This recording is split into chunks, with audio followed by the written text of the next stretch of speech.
नमस्कार, मैं दीपाली गहलोत और आप देख रहे हैं यूआईपी न्यूज।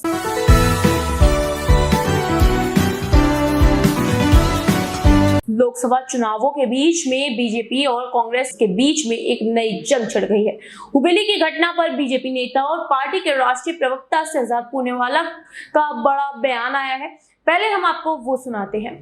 देखिए, बहुत दुर्भाग्यपूर्ण बात है कि यदि कर्नाटका में कानून व्यवस्था ऐसी बन चुकी है कि कांग्रेस के ही नेता की बेटी सुरक्षित नहीं है, तो और किसी की बेटी सुरक्षित हो सकती है क्या? और उससे भी ज़्यादा दुर्भाग्यपूर्ण बात यह है कि कांग्रेस के नेता उस नेहा हिरेमठ के परिवार के साथ खड़े होने के बदले अपराधी की मानसिकता का बचाव करते फिर रहे हैं। जिस प्रकार से अब नेहा हिरेमठ जी के पिताजी का बयान आया है कि जांच ठीक से नहीं चल पा रही है, उनको राज्य सरकार पर भरोसा नहीं है, जबकि वो कांग्रेस में ही है, और वो कह रहे हैं कि अपराधियों को पकड़ने में भी विलंब किया जा रहा है, और इसीलिए उन्होंने सीबीआई प्रोब की मांग की है। अब तो भारतीय जनता पार्टी के राष्ट्रीय अध्यक्ष भी जाकर उनसे मिले हैं और उनको आश्वासन दिया है कि भारतीय जनता पार्टी उनके परिवार के साथ ज़रूर खड़ी है न्याय की इस लड़ाई में। वो खड़ी है कि सीबीआई की जांच भी हो इसमें। पर सवाल ये बनता है कि महिला सुरक्षा के ऊपर कांग्रेस वोट बैंक सुरक्षा को क्यों रखती है? और ये कोई पहली बार नहीं है।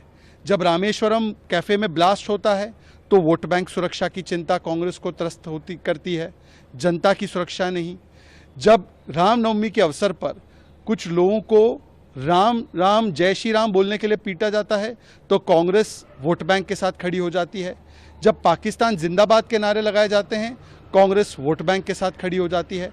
और बंगाल से लेकर बंगलुरु तक संदेश खाली की महिलाओं के साथ, नेहा के साथ इंडिया अलायंस के नेता खड़े नहीं होते, प्रियंका जी खड़ी नहीं होती, ममता जी खड़ी नहीं होती, शाहजहां और फयाज के साथ खड़े नज़र आते हैं क्योंकि उनको वोट बैंक की चिंता है। आज इसीलिए कानून व्यवस्था बंगलुरु में, कर्नाटका में ध्वस्त होती जा रही है। हम लोग सीबीआई की मांग करते हैं, जांच की मांग करते हैं इस पूरे मामले में, परंतु कांग्रेस की सरकार, खास करके उनके नेता, उनके गृह मंत्री और उनके मुख्यमंत्री नेहा हिरेमठ का अपमान करते हुए इसे कहते हैं कि ये लव अफेयर है। सोचिए कितनी विकृत मानसिकता है। तो जैसे कि आपने देखा कि हुबेली की घटना पर बीजेपी के नेता शहजाद पूनेवाला का कहना है कि यह दुर्भाग्यपूर्ण है कि कर्नाटक में कानूनी व्यवस्था ऐसी चल रही है। एक कांग्रेस नेता की बेटी अगर यहाँ सुरक्षित नहीं है तो और बेटियां कैसे होंगी? वहीं उन्होंने साथ ही कहा कि कांग्रेस नेता नेहा के परिवार के साथ खड़े होने की वजह अपराधी की मानसिकता को बचाने की कोशिश कर रहे हैं।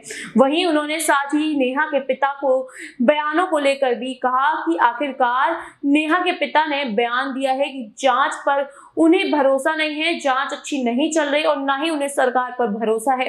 अपराधियों के खिलाफ कार्रवाई की भी वो मांग करते हुए नजर आए। साथ ही उनका कहना है कि सीबीआई से जांच कराई जाए। बीजेपी के राष्ट्रीय अध्यक्ष ने परिवार से मुलाकात की और उन्हें आश्वासन भी दिया कि इस न्याय की लड़ाई में हम आपके साथ हैं। लेकिन सवाल ये बनता है कि कांग्रेस पार्टी आखिरकार क्यों कांग्रेस पार्टी के ही नेता को सपोर्ट नहीं कर रही है? क्या आपको लगता है कि वाकई में इस राजनीतिक के बीच में ये कैसी घड़ी आ चुकी है कि कांग्रेस की ही बेटी सुरक्षित नहीं है? कांग्रेस पार्टी के नेता की बेटी अगर सुरक्षित नहीं है तो वाकई में कर्नाटक में कौन सुरक्षित है?